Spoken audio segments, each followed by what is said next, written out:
எப்படிப்பட்ட செயல்பாடுகள் எங்கள்கிட்ட வெளியே வரும் தெரியுமா? எப்படிப்பட்ட உணர்வுகள் எங்கள்கிட்ட வெளியே வரும் தெரியுமா? எங்களுடைய அனைத்து அந்த செயல்பாடுகளும் ஒரு உபூதியா, எப்படின்னா நான் தூய்மைப்படுத்தப்படக்கூடாது என்பதை கவனமாக இருப்போம்.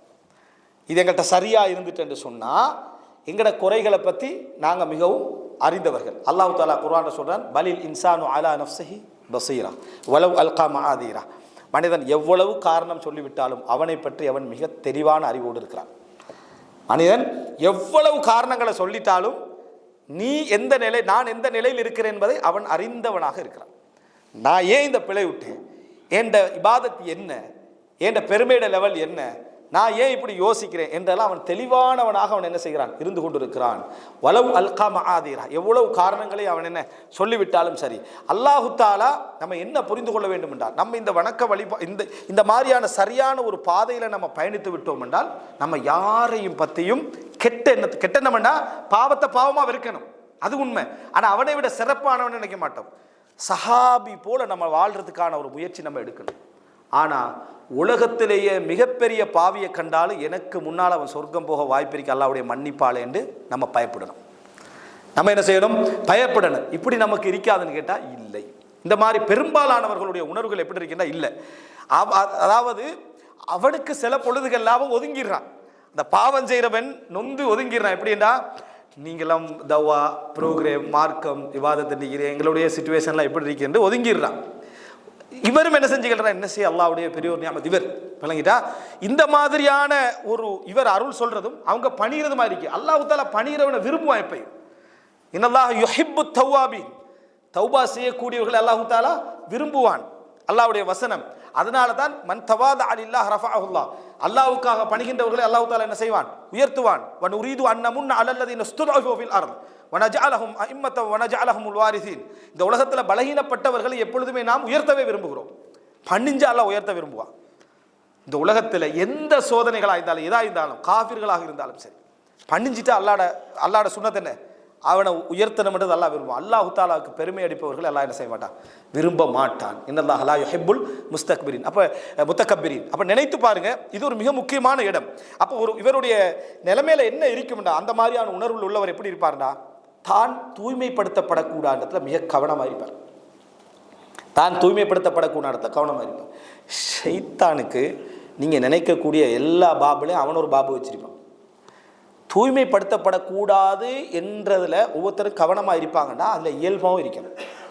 அதில் என்ன செய்யணும், இயல்பு பாரு. சைத்தான் அந்த பாபுக்குள்ளால் எப்படி வராரு, தூய்மையே படுத்த போய்க்க மாட்டாங்க. தூய்மைப்படுத்தப்படாதத்தில் கவனமாக இருக்கணும்னு இவர் பாஞ்சு விழுந்து நினைச்சிட்டு அதெல்லாம் அப்படியெல்லாம் சொல்ல வேணான்னு இவரே பிறண்டுறது. அவர் தூய்மைப்படுத்தவே வந்திக்க மாட்டார். அவர் சாதாரணமாக இவருக்கு எதாவது சொல்லுவோம், நீங்கள் உங்களை பொறுத்த வரைக்கும் இல்லை தூய்மைப்படுத்த வேணும், அது எனக்கு பிடிக்க, நான் ஒரு தூய்மைப்படுத்தவே வரலை. இப்போ பிரச்சனை பார்த்தீங்கன்னா சைத்தான் எப்படி வாராண்டி, நான் தூய்மைப்படுத்தப்படக்கூடாது என்ற ஃபீலிங் இவருக்கு வாரதே நான் கொஞ்சம் பெரிய ஆளுன்ற ஃபீலிங்கில் வருது. எப்படி சைத்தாண்ட மதாகல்கள்லேருந்து எப்படி தப்புறது? இயல்பாக ஏற்றுக்கலுங்க, அமைதியாக போயிருங்க. யாராவது எதாவது பாராட்டுங்கன்னா அதுக்கு தகுதி இல்லைன்னு மனசில் நினச்சிக்கோங்க. அவரை போட்டு வாயை மூட ட்ரை பண்ணி அவர் சொல்ல வந்தது கொஞ்சமாக நீங்கள் அதை கூட்டி விட்டு விளங்கிட்டா அந்த லெவலுக்கெல்லாம் போக வேண்டிய ஒரு அவசியம் உண்டு இல்லை. இது நம்ம தவிர்க்கணும். அதாவது நாங்களாக சில முடிவுகள் எடுத்துக்கொள்ளணும்.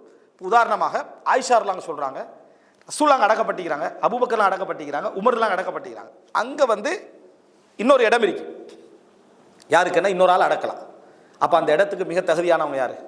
ஆயிஷா ரலியல்லாஹு அன்ஹா. அவங்களோட வீடு தான், அவர்களுடைய வீடு தான். ஆயிஷா ரலியல்லாஹு அன்ஹாட்ட அனுமதி கேட்டுத்தான் உமர் ரலியல்லாஹு அன்ஹு அவர்கள் அடக்கப்பட்டாங்க அங்கே.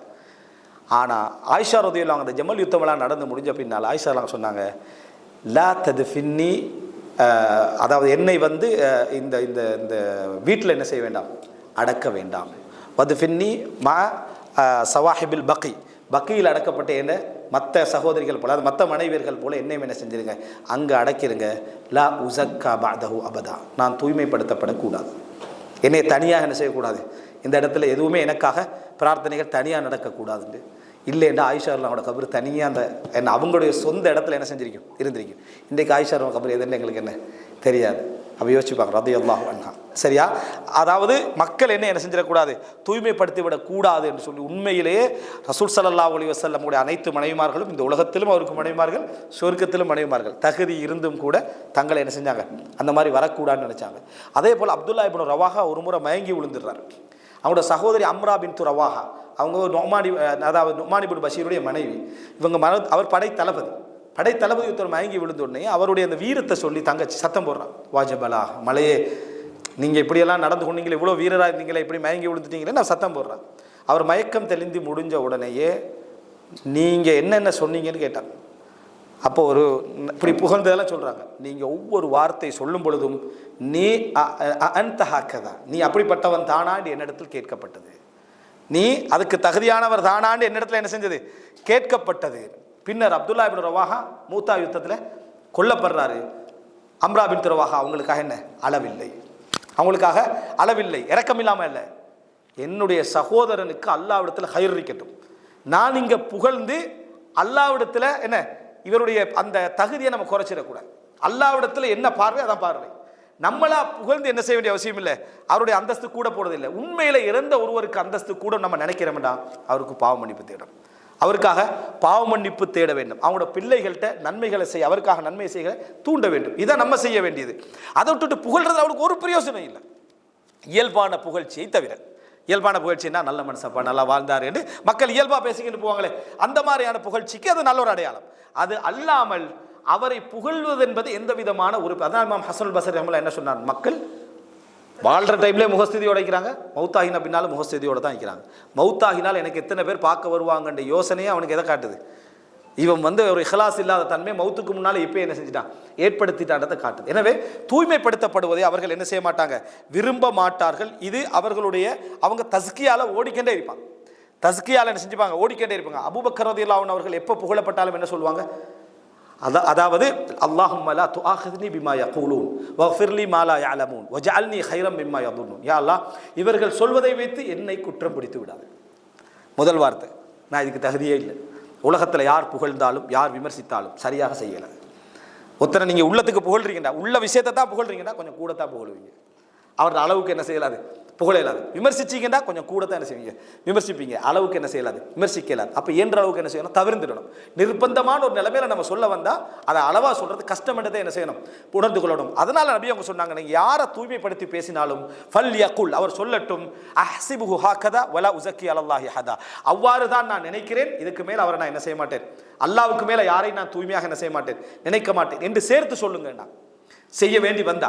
அப்ப எனவே ஒரு இந்த மாதிரியான ஒரு நிலைமையில உள்ளவர் தூய்மையிலிருந்து ஓடுவாரு. ஆனா ஓடுற டைம்ல எப்படி இருக்கணும், என்னை தூய்மைப்படுத்த வேணான்னு பெருமைப்படுத்த வேணான்னு நீங்களே என்ன செய்யக்கூடாது, அடிச்சு பேத்து நீங்களே உளுந்து திருப்பி என்னை தூய்மைப்படுத்த வேணாண்டா இன்டெரக்டா என்ன அர்த்தம், தூய்மைப்படுத்துங்க, அமைதியா போயிருங்க அந்த இடத்துல, அல்லாவோட முறைப்பட்டுக்கங்க. சில பொழுதுகளில் உங்களுக்கு இப்படி ஒரு யோசனை வரும், இவர் தூய்மைப்படுத்துறத விரும்புகிறாரோ அதனாலதான் அமைதியா இருக்கிறாரோ என்று மக்கள் நினைச்சிட்டாங்கன்னா அது உங்களுக்கு நல்லது. ஏண்டா நீங்க தூய்மையாகிறீங்க, இப்ப மக்கள் உங்களை கெட்ட நினைச்சிட்டாங்க, நீங்க தூய்மையை விரும்புற நினைச்சு, ஆனா நீங்க உண்மையில அப்படி இல்லையா, அமைதியா பேத்துருங்க, அதை விளங்கப்படுத்த போவானா. ஏனென்றா நீங்க அல்லாஹ்விடத்துல நல்லவராகவும் மக்கள் உங்களை தப்பா நினைச்சாலும் அது என்ன பிழை இல்லை. ஹதீஸ்ல பார்க்கிறோம், இன்னல்லாஹ யுஹிப்புல் அப்த தகியல் ஹஃபியல் கனி, அல்லாஹு தாலா இறையச்சமுள்ள போதுமன்ற மனப்பான்மையோடு வாழக்கூடிய மறைந்து வாழக்கூடிய அடியார்களை அல்லாஹ் விரும்புகிறான். அப்படின்னா என்ன, மறைந்து வாழக்கூடிய அடியார்டா, மக்கள் எல்லாரும் 3 தரத்துல தான் இருக்கிறாங்க. ஒன்றில் தாங்க செய்கிற அமல் கொஞ்சமா இருக்கும், வெளியே மிச்சமா தெரியும். தாங்கள் செய்கிற அமல் அதாவது சரியா இருக்கும், அதே அளவுல வெளியே என்ன செய்யும் தெரியும். தாங்கள் செய்கிற அமல் அதிகமா இருக்கும், வெளியே கொஞ்சமா தெரியும். இதுதான் மறைவான அடியார், இதுதான் மறைவான அடியான். ஆனா இன்றைக்கு நிறைய பேர் நிலைமை என்ன, செய்யறது கொஞ்சம் தெரிகிறது மிச்சம், அவரு பெரிய ஒரு லெவலில் தான் இருக்கும்னு நினைச்சா. காரணம் அல்லாஹ் பாவங்களை என்ன செய்யறான், மறைத்து வைத்திருக்கிறான். அல்லாஹு தாலா சொல்றான், அல்லாஹு தாலாவுடைய அருள் மட்டும் உங்களுக்கு இல்லையேண்டா நீங்க எவர்கிட்டையும் தூய்மையா இருந்திக்க மாட்டீங்கன்றான் சூரா நூறுல. அல்லாஹ்வுடைய அருள் மட்டும் உங்களுக்கு இல்லை என்றால் யாரும் யார்கிட்டையும் தூய்மையானவராக இருந்திக்க மாட்டோம், எல்லாரும் எல்லார்ட்டையும் கெட்டவராக தான் என்ன செஞ்சிருப்போம் இருந்திருப்போம். அல்லாஹ்வுடைய சிறப்பின் காரணமா அல்லாஹ் கொஞ்சத்தை என்ன செய்யறான் மறைக்கிறான் என்ற குர்ஆன் வசனத்தை நாம் என்ன செய்கிறோம் பார்க்கிறோம்.